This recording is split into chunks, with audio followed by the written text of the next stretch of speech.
Bonjour, bonjour à nous tous. Je nous salue au nom de Jésus. Aujourd'hui, nous allons voir le dernier ministère qui est celui de l'enseignant. Rappelez-vous, nous avions parlé du ministère d'apôtre, le ministère de prophète, le ministère d'évangéliste, le ministère de pasteur. Et maintenant, nous parlons du ministère d'enseignant. Amen. Ce qui est un enseignant, c'est quelqu'un qui a une certaine capacité à communiquer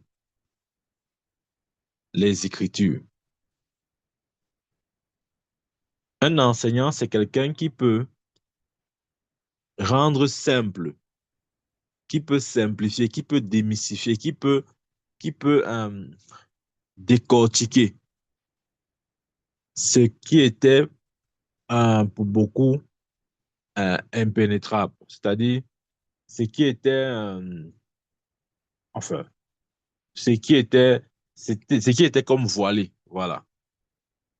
L'enseignant a la capacité de connaître avec profondeur la pensée de Dieu. Lorsque je parle de la pensée de Dieu, je pense principalement aux Écritures. Amen. Et ce ministère est très important dans le corps de Christ.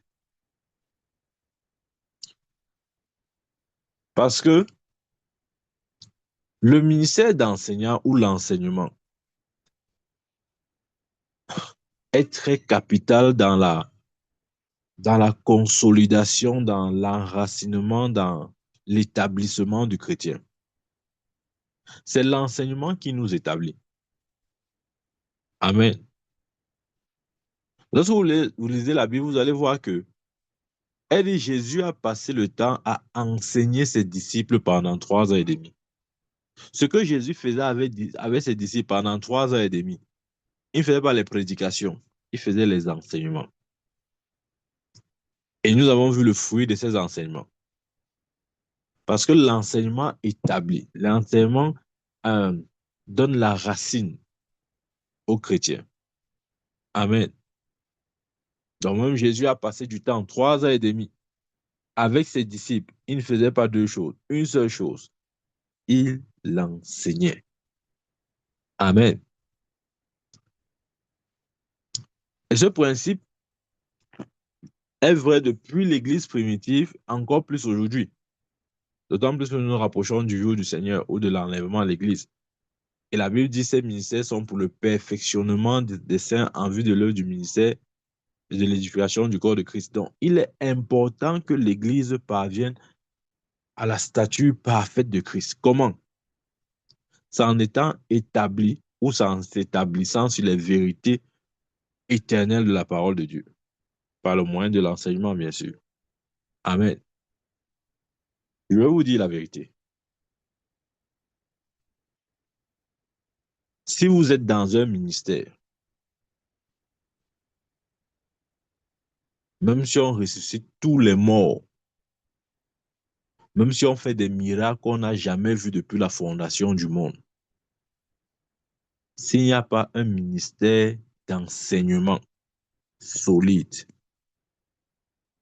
je peux vous rassurer à 1000% que les chrétiens de ce ministère ne seront jamais établis dans leur foi.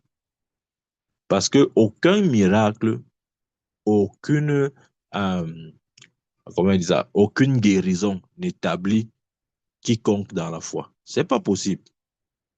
Ouais, Dieu permet ces choses pour nous attirer vers lui. Mais à la fin, nous ne sommes pas établis par les miracles.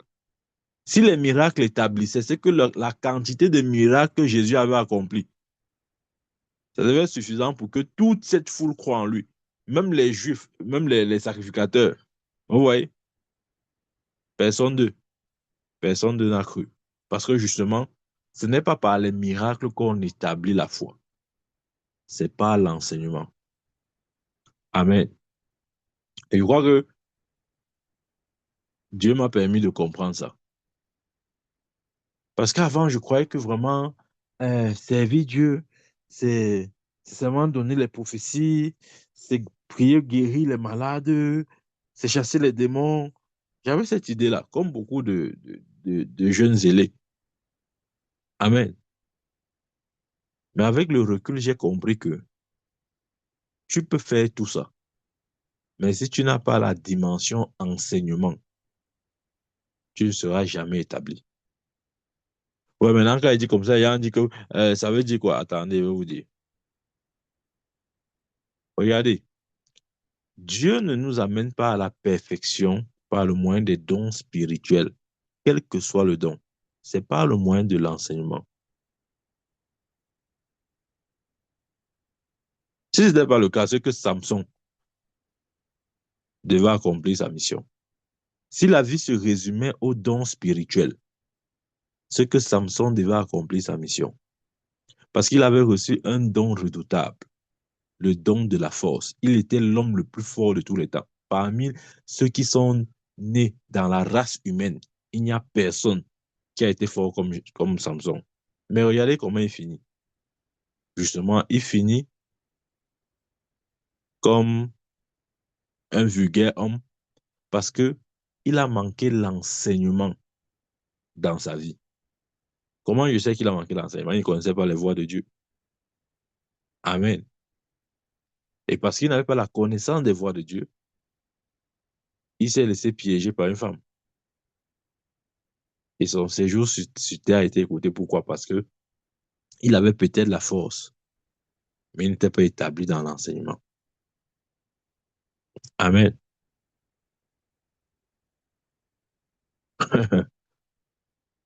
Des fois, certains hommes de Dieu se disent que non, pour faire au ministère, non, tu dois seulement faire les miracles, tu dois faire les guérisons. Tout ça est bien, hein. Mais je vous dis, croyez-moi, on peut faire ça du matin jusqu'au soir. Tu ne seras jamais établi jusqu'à ce que tu trouves tes racines dans l'enseignement. Ce ne sont pas les miracles. Mm, mm. Amen. Ce ne sont pas les miracles. C'est le ministère d'enseignant. Dans Actes chapitre 2, regardez, ouvrons notre Bible. Actes chapitre 2, verset 42.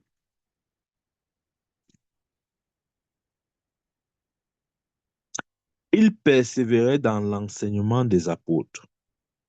Ça, c'est, ça, c'est l'église primitive.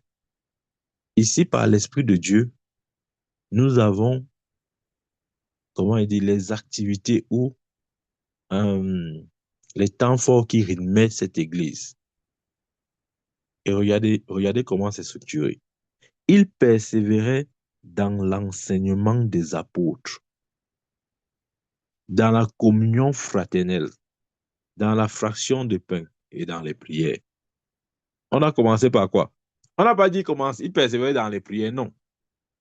Il ne persévérait pas dans les prières, il persévérait dans les enseignements des apôtres. Ce qui a établi l'Église primitive, ce n'était pas les prières, c'était les enseignements des apôtres. D'abord, la prière est venue après.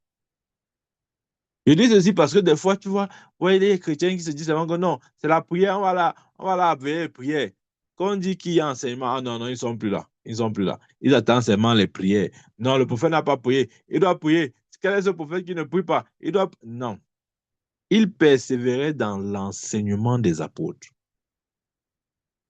Lorsque vous êtes enseigné et correctement enseigné, vos prières deviennent différentes.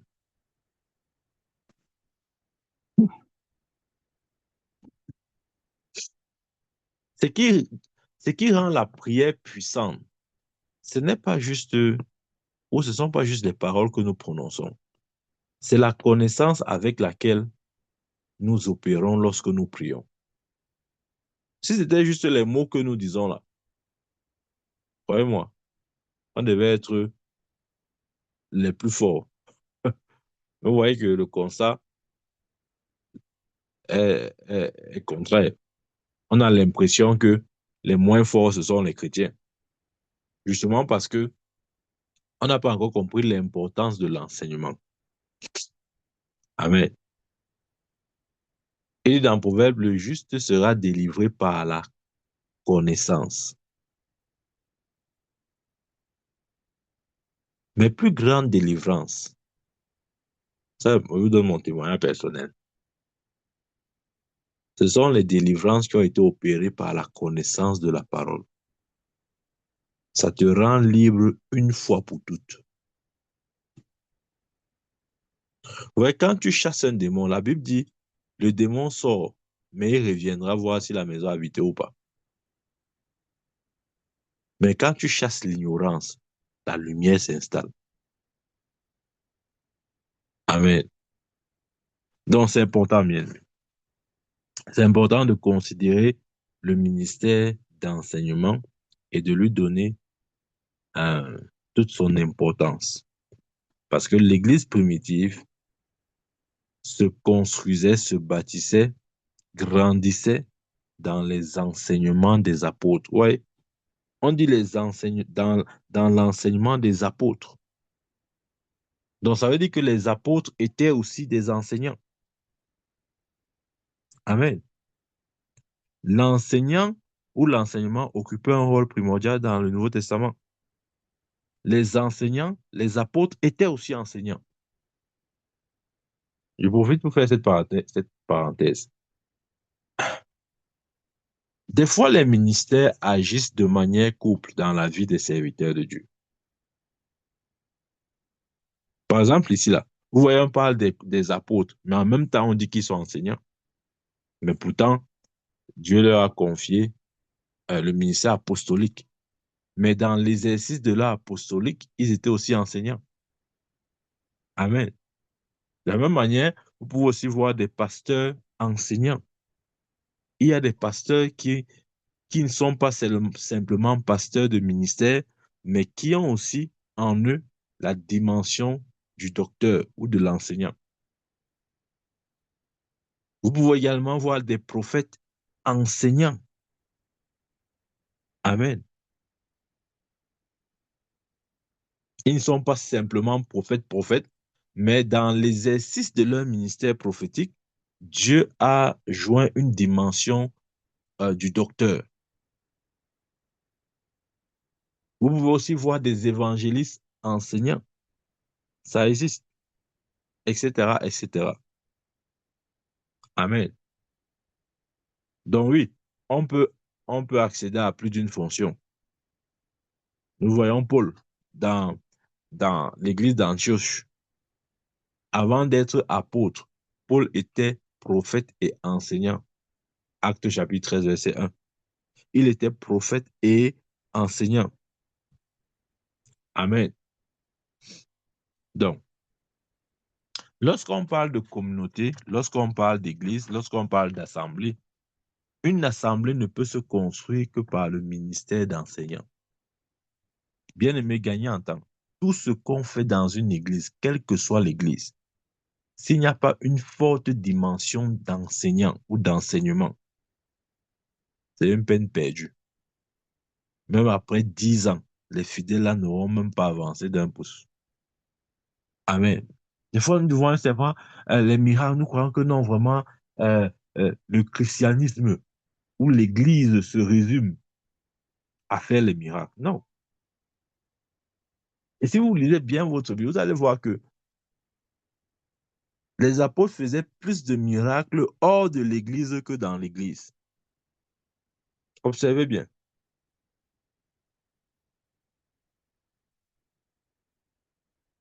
Quand, par exemple, Acte chapitre 3, Paul dit à ce boiteux, je n'ai ni or ni argent, mais ce que j'ai, je te donne. Au nom de Jésus-Christ, lève-toi et marche. Il n'était pas à l'église. Ce monsieur n'était pas à l'église. Amen. Ou bien quand on mettra les malades à terre pour que l'ombre de Pierre, pour que lorsque Pierre en passant, de son ombre, il puisse guérir ces malades. Il n'était pas à l'église. Observez bien. Dans l'église primitive, la majorité des miracles se sont faits hors de l'église. Pourquoi? Parce que Dieu utilise les miracles pour attirer, c'est comme un appât. C'est pour attirer les gens vers lui. Amen. Mais l'église se construit dans l'enseignement. Il faut bien comprendre ça, bien aimé. Moi, personnellement, quand je vois un chrétien qui n'aime pas l'enseignement, je connais déjà son niveau, je sais déjà à quel niveau il est. Amen. Je vous dis la vérité. Je ne me parle pas des dons spirituels, ça n'a rien à voir. Ça n'établit pas. Quels que soient les dons que tu as, si tu n'es pas établi dans la parole,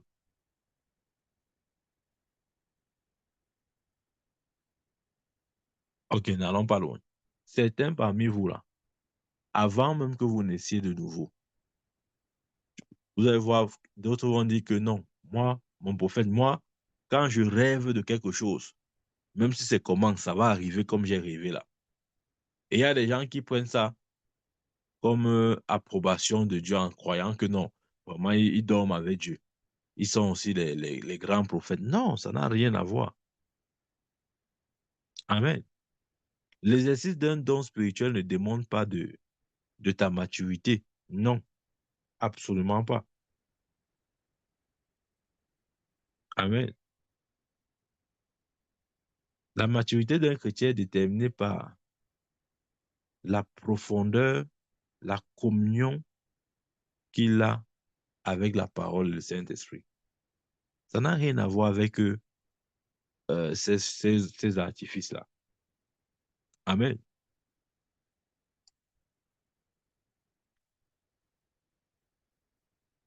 Donc, bien aimé, ne jouons pas avec l'enseignement.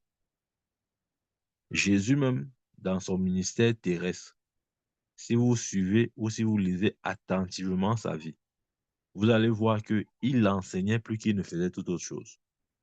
Oui, il faisait les miracles, oui, il chassait les démons, mais il donnait plus du temps à l'enseignement plus qu'à toute autre chose. Parce qu'il avait compris que c'est l'enseignement qui établit. C'est l'enseignement qui a fait de ces hommes ses disciples. Amen.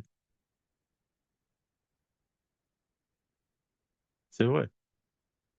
Dieu voudrait bien aimer que l'Église comprenne qu'avoir l'enseignement, c'est la clé. Je vous dis la vérité. Personnellement, je ne suis plus, et ça fait longtemps, je suis sorti de tout ce qui est bling-bling. Quand je parle de bling-bling, je parle de l'excitation surnaturelle. C'est important, j'aime voir ça, mais ce n'est plus ma priorité. Amen. Parce que quand tu grandis dans la connaissance de la parole de Dieu, tu réalises combien de fois tu es ignorant. Et quand tu prends conscience de ton ignorance, tu as davantage soif de connaître Dieu. Ce n'est plus simplement de dire les miracles, il a prophétisé, il a guéri, toutes ces choses-là. Non, ce n'est plus ça. Et il dit dans le Somme, il a fait connaître ses voies à Moïse et ses œuvres à Israël. Ouais, on aime bien ça. Oh, je veux voir tes œuvres. Mais il y a plus que les œuvres, il y a les voies. Amen. Tu ne peux connaître les voies de Dieu que si tu as enseigné sur ses voies. Les, les œuvres, tout le monde peut le témoigner. Enfin, tout le monde peut attester de ses œuvres. Tout le monde peut voir ses œuvres. Mais pour expérimenter ses voies, ça demande que tu aies un certain niveau de communion dans la connaissance de Dieu. Amen. Donc, l'enseignant, c'est quelqu'un qui enseigne de manière surnaturelle. Je vais vous donner mon témoignage. Avant, j'écoutais les gens qui prêchaient et je me disais souvent, excusez-moi, je me disais souvent, mais ils font comment pour parler pendant 2 heures non-stop? Ils disent comment ça s'agence dans leur tête pour parler pendant 2 heures sans s'arrêter. Amen. J'étais vraiment émerveillé par ça. Quand je vois quelqu'un parler longtemps et surtout être cohérent, il ne faut pas parler et dire n'importe quoi. Surtout être très cohérent. Je respectais beaucoup ça. Mais vous voyez, je n'avais pas cette capacité-là. Et je me rappelle en 2008, je me rappelle très bien, c'était 2008. J'avais pris On va se moquer du prophète ici. Il avait pris le magnétophone. Il a dit, bon, il me faut prêcher même pour 15 minutes non-stop. Ouais, bien aimé, j'ai aussi pris le magnétophone. J'ai parlé après 1 minute. Tout était fini. En moins d'une minute, j'avais déjà tout dit, tout ce que j'avais dit, tout ce qu'il connaissait. J'ai dit, mais je suis alors quel genre d'homme de Dieu qui ne peut même pas parler pour 2 minutes. Amen. Parce que justement, enseigner, c'est une capacité surnaturelle. Ça n'a rien à voir avec le fait d'être chrétien enfin, d'être un vieux chrétien. Parce que souvent, les gens aussi pensent que, bon, comme il y a un peu vieux dans la foi, là, du coup, ils sont aussi enseignants. Non, ce n'est pas vrai. C'est pas parce que tu as fait 10 ans, 20 ans, 30 ans dans la foi que tu es enseignant. Non. Oui, bien sûr, ton cerveau a certainement accumulé certaines connaissances. Ça, je suis d'accord avec toi. Mais ces connaissances ne font pas de toi un enseignant. Parce qu'être enseignant, c'est beaucoup plus qu'avoir des connaissances. Amen. C'est une capacité surnaturelle que Dieu donne pour transmettre ses voix aux hommes.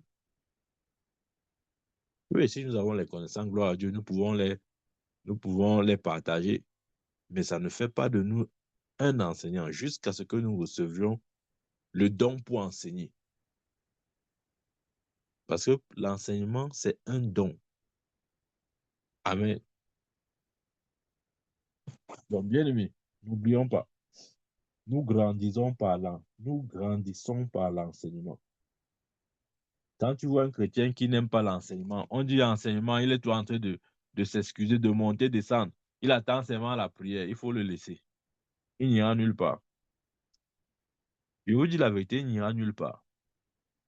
Même si c'est le plus grand prophète de la planète Terre qui t'impose les mains. Si tu n'as pas une passion dans les Écritures, pour les Écritures, tu n'iras nulle part, bien-aimé. Je te dis la vérité. Dieu ne va pas changer ses standards juste à cause de nous. Non. Dieu nous établit en lui par l'enseignement de sa parole. Et le ministère, de manière générale, est un don spirituel, un don surnaturel. Ça ne repose pas sur des talents naturels. Il y a des gens qui sont des très bons orateurs, hein. C'est-à-dire que le verbe là, oh là là, vous restez avec eux comme ça là, mais vous avez l'impression que vous avez affaire à un professeur de littérature ou quoi que ce soit. Vous voyez, c'est bien d'avoir ce talent. Mais le don oratoire n'est pas l'enseignement. Ouais, l'être humain a tendance à vouloir devenir tout ce qu'il veut. Parfois, quand tu as le bac, tu dis que non, je veux devenir pilote. Tu ne peux pas faire les études, aviation, aéronautique, tout ça. Tu vas sortir pilote. Je veux devenir médecin. Va à l'école de médecine, tu sortiras médecin. On croit aussi que non. Si je veux devenir homme de Dieu, il doit aller à l'école publique. Je veux sortir homme de Dieu. Non, c'est pas vrai. Jean dit un homme ne peut recevoir que ce qui lui a été donné du ciel.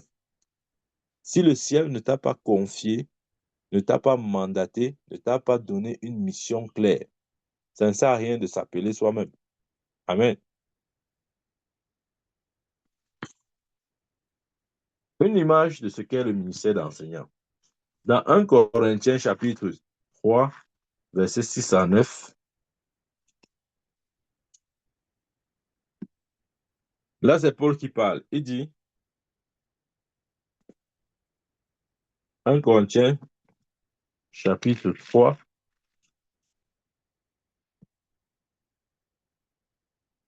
verset 6 à 9. J'ai planté, Apollos a arrosé, mais Dieu a fait croître. En sorte que ce n'est pas celui qui plante qui est quelque chose, ni celui qui arrose, mais Dieu qui fait croître. Celui qui plante et celui qui arrose sont égaux. Et chacun recevra sa récompense, et chacun recevra sa propre récompense selon son propre travail. J'ai planté, Apollos a arrosé. Oui, nous savons tous l'importance d'une plante d'être arrosée. Amen. Parce que quelle que soit la sémence que vous avez, si cette sémence n'est pas arrosée, elle finira par mourir. Amen. Je répète, quelle que soit la sémence que vous avez, si vous n'avez pas un bon système d'arrosage, la sémence va mourir.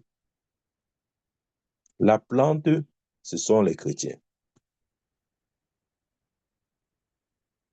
Et l'arrosage, c'est l'enseignement. Une plante bien arrosée se développe naturellement et porte beaucoup de fruits. Amen. Donc, par la prédication, nous plantons, mais ce n'est pas l'enseignement que nous arrosons. Paul ici dit, en tant qu'il était aussi évangéliste, nous le savons, en tant qu'évangéliste, il a gagné des âmes, il a amené plusieurs à Christ. Il a laissé la charge à Apollos de les établir dans la foi. Donc, lorsque la prédication, comment dire, la prédication est, si vous voulez, l'action de s'aimer. Nous s'aimons par la prédication, mais nous arrosons par l'enseignement. Vous pouvez aller et vous gagnez des âmes à Christ. Vous déposez la sémence. Vous avez planté. La sémence est là. Mais s'il n'y a pas d'Apollos pour arroser, il n'y aura pas de croissance. Amen. C'est pourquoi certains se donnent vraiment à Christ. Moi, je le crois. Certains se donnent à Christ sincèrement. Mais après un certain temps, vous les cherchez, vous ne les voyez plus. Ils sont retournés dans le monde. Pourquoi? Parce que lorsque Paul a planté, il n'y avait pas d'Apollos pour arroser. Amen. Ça, c'est important, bien aimé. Toute plante qui n'est pas arrosée finira par mourir. Amen. Ce que j'aime particulièrement sur l'enseignement, c'est que ça ouvre les yeux. L'enseignement te rend, quand tu écoutes un enseignement vraiment équilibré, à la fin, tu as une sensation de rafraîchissement, comment dire, de délivrance, tu as une sensation de guérison. C'est-à-dire, tu as tout ce que tu pourrais chercher dans des actions personnelles ou collectives dans la prière. Amen. Des fois, nous prions parce que nous ne savons même pas, nous ne voyons pas. Nous prions dans l'incrédulité, la peur, l'aveuglement. Mais lorsque tu reçois un enseignement, une lumière, tu sais exactement quel pas prendre.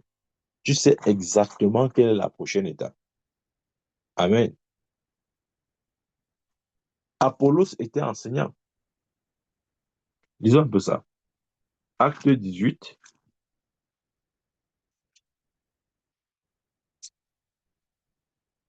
Acte 18, verset 27.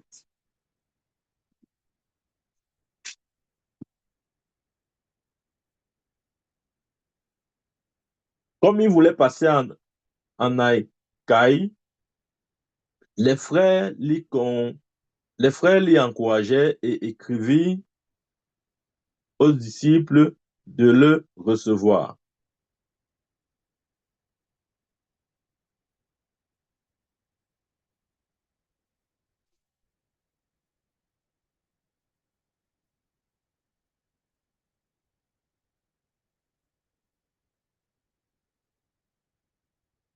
Quand il fut arrivé, il se rendit par la grâce de Dieu très utile à ceux qui avaient cru.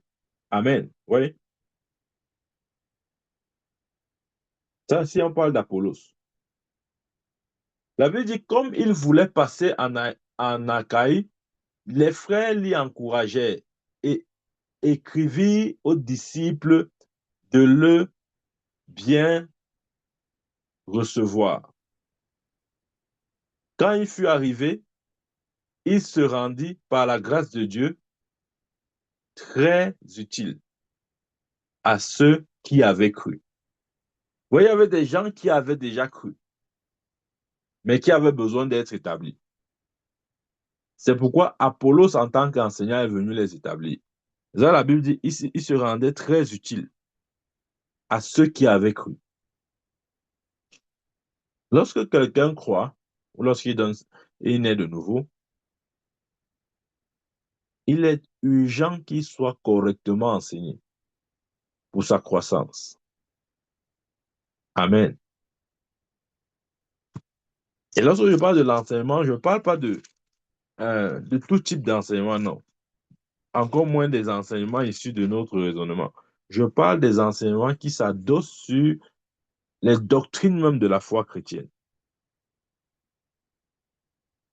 Amen. Regardez, Paul parle ici de quelques-unes.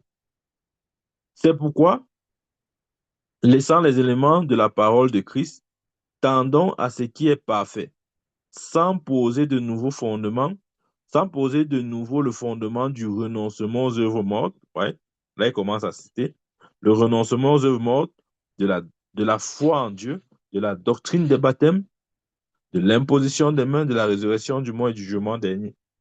L'enseignement doit s'adosser sur les vérités éternelles de la parole de Dieu. Amen. Parce que l'enseignant, dans son office, c'est un bâtisseur. C'est exactement comme un architecte. Si vous voulez un ingénieur, il faut sortir quelque chose de la terre. Il faut que l'immeuble naisse. Amen. Au début, on a juste un terrain. Mais on veut voir sur ce terrain un immeuble. Il faut donc construire. C'est ça le ministère d'enseignant. L'enseignant construit. Il construit ce qui n'était pas. Amen. Et c'est possible. Et Dieu le fait par le ministère d'enseignant. J'aime beaucoup l'enseignement. Hein. Je ne vous mens pas. Beaucoup plus jeune, je ne voyais pas l'importance. Je me disais que non, l'enseignement, bon, on doit faire ça juste euh, pour réchauffer les gars. Là maintenant, quand l'homme de Dieu vient faire les miracles, les prophéties, voilà, là maintenant c'est correct. Non. Et pour beaucoup, c'est ça. Hein. L'enseignement, c'est juste un moment de perdre un peu son temps, en attendant que peut-être les prophéties, les guérisons, les miracles commencent. Je vous dis la vérité, je vous l'ai dit déjà.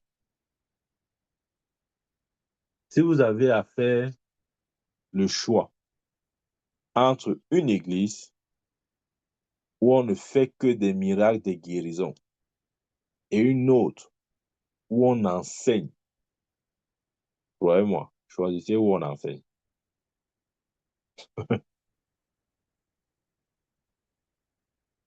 Les chrétiens agités vont aller seulement là où on fait juste des miracles sans enseignement. Mais lorsque tu es un peu plus posé, tu commences à découvrir ton réel besoin. Amen. Notre besoin n'est pas celui de recevoir des miracles. Parce que même pour les miracles, Jésus a dit, voici les signes qui accompagnent ceux qui ont cru à mon nom, ils feront des miracles. Donc, c'est nous qui faisons. Ce n'est plus un besoin. Regardez, le surnaturel n'est pas un besoin pour nous. C'est un besoin pour ceux qui sont, euh, qui nous entourent, qui sont à côté de nous. C'est un besoin pour eux, mais pas pour nous. Amen. La source n'est pas source pour elle. Elle est source pour ceux qui viendront euh, s'abreuver.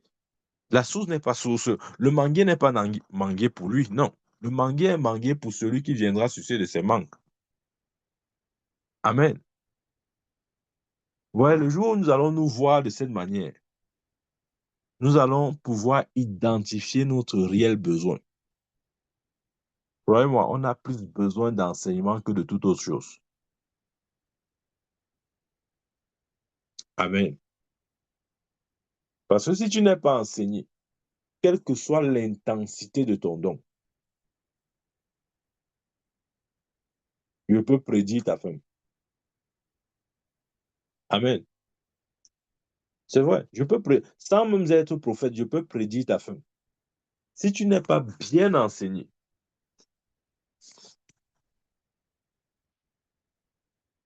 je peux prédire ta fin. Amen. Donc, bien aimé, aimons l'enseignement de la parole. Aimons l'enseignement de la parole. Dieu nous fait grandir par l'enseignement. Dieu nous établit par l'enseignement. Dieu nous délivre par l'enseignement. Dieu nous guérit même par l'enseignement.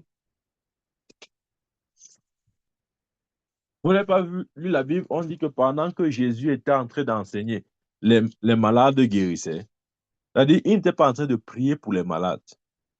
Des fois, on a cette conception religieuse. Non, il faut que maintenant on commence à prier pour les malades. Non, on n'a pas besoin de ça. Si tu es ouvert pendant que l'enseignement sort, à tout moment, tu peux être guéri. Amen. N'est-ce pas écrit, il envoya sa parole et sa parole les guérit. Donc, lorsque tu es réceptif à la parole de Dieu, à tout moment, tu peux être guéri. Si jamais tu as besoin d'une guérison. Je veux dire quoi? À tout moment, le miracle est possible. Amen. À tout moment. L'enseignement affermi. Le chrétien, les chrétiens ont plus besoin de mûrir que d'être, comment dire, comme des spectateurs du surnaturel. Ouais, il y a des gens qui ne lisent pas la Bible, mais ils cherchent juste le surnaturel. Commence à lire ta Bible, mon frère. Je te dis la vérité, c'est le début là-bas. On nous a un peu menti, on nous a fait croire que non. Vraiment, c'est qu'il y a un miracle, les prophéties, que vraiment Dieu est présent. Quand il n'y a pas ça, Dieu est absent, Dieu est absent. Non. Jésus a passé 3 heures et demie, il faisait quoi? Il enseignait ses disciples. Le ministère de la parole est généralement divisé en 3 rubriques. Nous avons l'exhortation, qui est une forme d'encouragement. Nous avons la prédication, qui est une forme de proclamation de la parole de Dieu, un peu différent de l'enseignement, qui est la dimension explicative ou démonstrative de la parole de Dieu. La prédication, le prédicateur proclame les vérités. Il ne les explique pas forcément. Mais l'enseignant explique les vérités proclamées. Amen. Ainsi, il y a des gens qui ont une dimension prédicateur. Amen. Il y a des gens qui sont des prédicateurs dans l'exercice de leur ministère. Mais il y a aussi des gens qui sont des enseignants. Amen.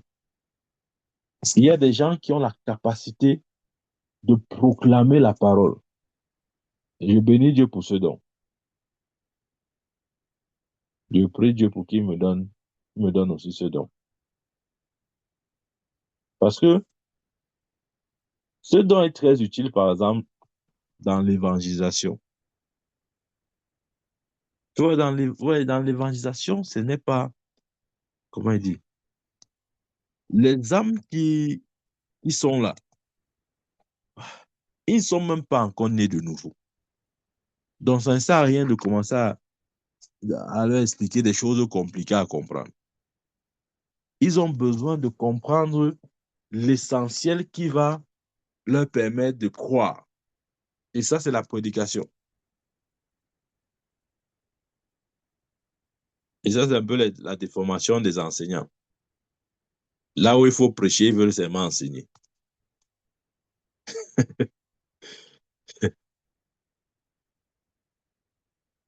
Si vous amenez un enseignant une campagne d'évangélisation, il va croire qu'il est à l'église. Il va croire qu'il est à l'église. Amen.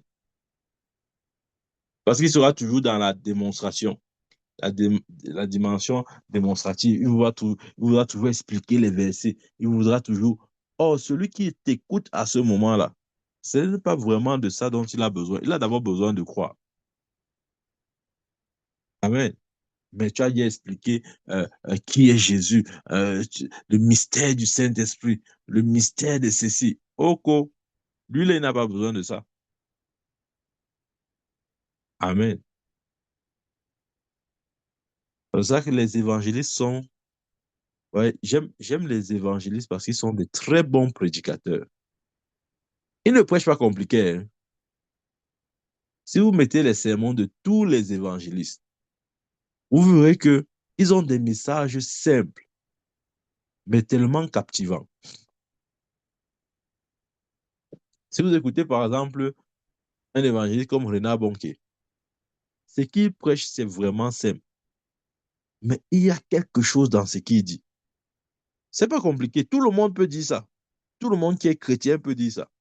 Mais il a sa façon de le dire, d'une manière de présenter cette vérité-là. Même toi qui es déjà chrétien, ça te plaît. C'est-à-dire, tu te retrouves dans ce qu'il dit. Il n'est pas dans les explications. Il est dans la déclaration, dans la proclamation. Mais des fois, c'est juste cette partie qui est nécessaire pour pour que les hommes parviennent au salut. Amen. Donc, gloire à Dieu pour les prédicateurs, mais gloire aussi à Dieu pour les enseignants. Comme j'ai dit, le ministère de la parole, de manière générale, se regroupe en trois: l'exhortation, la prédication et l'enseignement. Mais le plus important, dans le cadre d'une église, je précise bien, le don le plus important dans le cadre d'une église, ce n'est ni l'exhortation, ni la prédication, c'est l'enseignement. Je précise dans le cadre d'une église. Mais lorsque nous sortons de l'église, je veux dire, lorsque nous sommes sur le champ d'évangélisation, on a plus besoin de la prédication que de l'enseignement. Regardez dans Actes des Apôtres, la première prédication de Pierre. Vous allez voir qu'il était dans des proclamations. Il n'enseignait pas. Il n'était pas dans des concepts bizarres. Il n'était pas en train d'expliquer le parvis, le lieu saint, le lieu très saint, d'expliquer le propitiatoire, d'expliquer la grâce de Dieu, d'expliquer... Non, il n'expliquait rien. Il était dans des proclamations fondamentales et éternelles. Et après avoir fait cette prédication, 3000 personnes sont venues à Christ. Maintenant, quand ils viennent à Christ comme ça, lorsqu'ils y croient, ils ont maintenant besoin d'Apollos. Ils ont maintenant besoin euh, d'être arrosés afin que leur foi soit enracinée. Et ça, c'est le ministère d'enseignant. Acte 2, 42, il persévérait dans l'enseignement des apôtres. Premièrement, dans l'enseignement des apôtres. Je vais t'encourager ce matin à aimer l'enseignement. Bien, mais tu dois arriver au point où, s'il faut choisir, que le choix ne se pose même pas, parce qu'il est clair pour toi, que tu sais exactement ce que tu veux. Amen. Sinon, tu ne seras jamais libre. Je te dis, tu ne seras jamais libre. J'ai vu des chrétiens aller d'église en église, d'homme de Dieu en homme de Dieu, parce qu'ils cherchent la dernière délivrance. Mais si nous n'avons pas la lumière des Écritures, Même quand on va te délivrer, le démon va revenir. Les gens croient que quand le démon part, c'est la fin du monde. Non, il va revenir. Il va revenir. Et si la maison n'est pas habitée par Philippiens 4, verset 8, ou est-ce que tout ce qui est honorable, juste, mérite pour un saint, etc. Ok, disons comme ça. Parce que moi, j'aime ce Paul, c'est que il avait une plume très remarquable. Je ne sais vraiment pas comment cet homme faisait pour écrire ce qu'il écrivait là. Si ce n'est pas le doigt de Dieu, il est impossible de lire les épîtres pauliennes, pas seulement pauliennes, les autres aussi, sans reconnaître le doigt de Dieu. C'est tellement cohérent, c'est tellement, c'est-à-dire c'est comme une mélodie, c'est comme une musique bien agencée. Dans Philippiens 4, verset 8, il dit, au reste, frère, que tout ce qui est vrai, tout ce qui est honorable, tout ce qui est juste, tout ce qui est pur, tout ce qui est aimable, tout ce qui mérite l'approbation, ce qui est vertueux et digne de louange, soit l'objet de vos pensées. Ouais, on peut chasser le démon, mais si ces choses-là, nous ne les mettons pas en nous, il reviendra. Il reviendra parce qu'il prendra cet autre plus méchant que lui.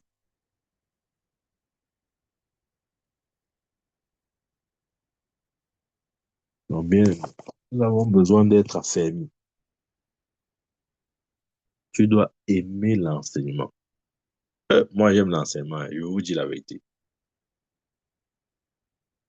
J'aime l'enseignement. Parce que au final, j'ai compris que ce n'est que ça qui compte. Amen. Il persévérait dans l'enseignement des apôtres. J'ai vu personnellement ce que le bon enseignement peut créer dans la vie d'un chrétien. Ça t'évite de tourner en rond. Beaucoup tournent en rond.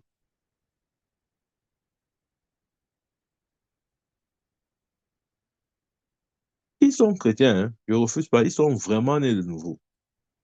Mais le niveau de connaissance des Écritures est tellement bas qu'on n'arrive pas à avancer. Je prie au nom de Jésus. Que cela ne soit pas ta portion. Commence à regarder le ministère d'enseignant exactement, comme j'ai dit, l'enseignement est ce que l'eau est pour la plante. La Bible dit que nous sommes le champ de Dieu. Si une plante peut subsister sans eau, alors le chrétien peut vivre sans enseignement. Les disciples ont bénéficié d'un ministère intense d'enseignement pendant 3 ans et demi. Amen. Apollos était enseignant. Lorsqu'on a fait appel à ses services, il est venu édifier. Il est venu consolider la foi des chrétiens. Parce que c'est par l'enseignement que Dieu nous donne une forme.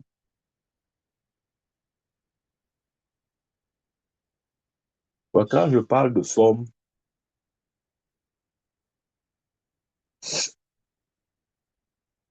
ouais, l'argile est le potier. Le potier donne la forme qu'il veut à l'argile. Si nous refusons l'enseignement, nous aurons une forme quelconque, ou même nous n'aurons aucune forme. C'est l'enseignement qui donne la forme. Amen. Je prie au nom de Jésus. Que ton cœur puisse aimer l'enseignement plus que toute autre chose. Que Dieu te fasse grâce en ouvrant tes yeux. Pas seulement tes yeux, mais en ouvrant également les miens. Parce que nous avons besoin de voir clairement. Amen. Nous n'avons pas besoin de tâtonner ou de tergiverser. Nous avons besoin de voir clairement. Que cela soit ton cas au nom de Jésus-Christ. Si Dieu t'a appelé au ministère d'enseignant, je prie au nom de Jésus-Christ Que Dieu délie ta langue et que son onction soit davantage, repose sur toi avec beaucoup plus d'intensité et de force. Au nom de Jésus.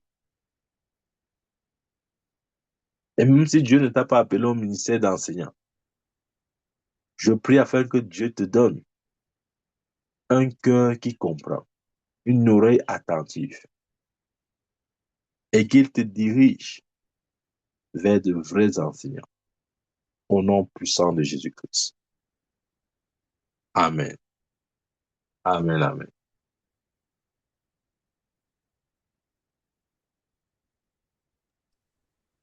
Amen. Amen.